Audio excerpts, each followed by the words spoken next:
Hello বন্ধুরা, কেমন আছো তোমরা সবাই? আজকে আমি তোমাদের নিয়ে যাব খুলনা নয়াবাটি পাখির হাটে। দেখি এখানে কি কি পাখি উঠেছে আজকে। চলো যাওয়া যাক।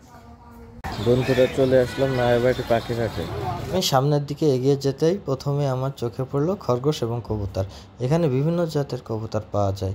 তার পাশাপাশি বিদেশি বিড়াল, ঘুঘু, ময়না, টিয়া আরও অনেক জাতের পাখি। তো এখানে তোমাদের বলে বোঝানো সম্ভব না, আর আমি সব পাখির নামও জানি না। এখানে এক ভাইয়ের কাছে শুনলাম, তিনি বললেন এখানে 60-এরও বেশি প্রজাতির কবুতর পাওয়া যায়। আমি নিজেও জানতাম না যে কবুতরের জাত এত হয়। যাই হোক, এখানে পাখির পাশাপাশি কিন্তু বিভিন্ন জাতের মুরগিও পাওয়া যায়। অনেক রকম জাত ছিল এখানে মুরগির। আমি তো দেখেই অবাক, আমি এত জাত কখনোই একসাথে দেখি নাই। আর এগুলোর নাম তো তেমন জানি না বললেই চলে। দু একটা নাম জানি, তার মধ্যে ছিল Polish cap, silky, American Brahma. আসলে এসব দেখে আমার মনে হচ্ছিল সবই কিনে নিয়ে যায়। এগুলা সবই অ্যাকুরিয়ামের মাছ বন্ধুরা। এত সুন্দর মাছ আসলে তোমাদের বলে বোঝাতে পারবো না। যেটাই দেখি সেটাই মনে হয় যে কিনে নিয়ে যায়।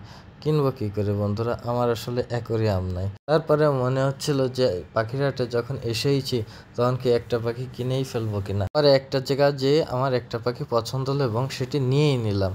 এবং যেখান থেকে কিনলাম সেই ভাইদের বললাম যে আমি আসলে পুষবো, এমনভাবে পুষবো যাতে পোষ মানে। সেইভাবে তারা দিল। এই দেখো বন্ধুরা, এইটা নিয়েই নিলাম এবং সাথে কিছু কবুতরও নিয়ে নিলাম খাওয়ার জন্য। আজ এ পর্যন্তই, ভালো থেকো।